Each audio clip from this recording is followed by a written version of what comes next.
for All plan. Steve Rattner is here with charts as well, and you're looking at health care from a couple of different angles, Steve. Yeah, last week Elizabeth Warren released detailed figures on how she would pay for her plan, and the advantages, she has detailed figures for the first time. The disadvantages, we've all had a chance to look at them, and Joe Biden is not wrong with what he says. So let's start by taking a look at the overall healthcare picture in this country, and we're looking at 10-year numbers for the next 10 years.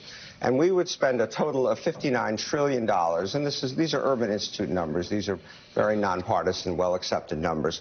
$59 trillion would be spent over the next 10 years. In a normal world, the federal government would spend about $17 trillion of that, and the balance would be private and state, as well as spending outside of Medicare, private people who pay directly and things like that. And then if you go to Medicare for All, there's an additional $7 trillion of costs that are associated with that. What Elizabeth Warren would do would be to add to this green pie chart of what is already being spent. She would take into the federal government these two pie charts, and that adds up to the $34 trillion. So Joe Biden is right. She would take on $34 trillion of additional costs to the federal government. So let's take a look at how that fits into the government's overall fiscal picture. This chart goes all the way back, Joe, I'm going to channel a little bit of Meacham here. This goes all the way back to 1930. And if you go all the way back to 1930, at the beginning of the Depression, the federal government took in about 2.8%, was about 2.8% the size of the economy. By the time FDR got done with the New Deal, it had moved up only slightly to about 7.5%. And then came World War II, and you can see how it jumped up. But since then, it has stayed relatively steady in this sort of area, and this is a level of about 17%.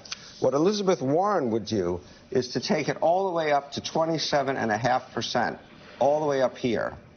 And so she would effectively add 50% to the size of the federal government relative to the size of the economy. Every dollar that passes through the economy, 27 cents of it would then pass through the federal government. So it's a transformation of the federal government unlike anything even FDR contemplated. Now let's turn to how she would pay for it, because to her credit, she put out a lot of detailed plans for every penny of it. The problem is the numbers don't quite work.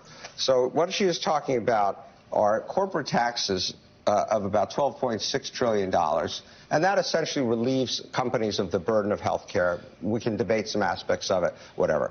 Then she's got her famous wealth tax and some other taxes on rich people, $4.4 trillion. She's doubled her tax on billionaires. She would effectively, and this is another set of math, she would effectively tax billionaires at over 100% of their investment income to pay for this. But here's the magic asterisk. She's got $16 trillion, almost half of her pay-fors, so to speak, that are in things that are the classic gimmicks that people use when they can't get the numbers to add up. We're going to have better IRS enforcement of tax collection. We're going to cut waste, fraud, and abuse. We're going to take the Urban Institute's estimate for how fast they think healthcare is growing, and we're just going to lower it a little bit to get the numbers to work.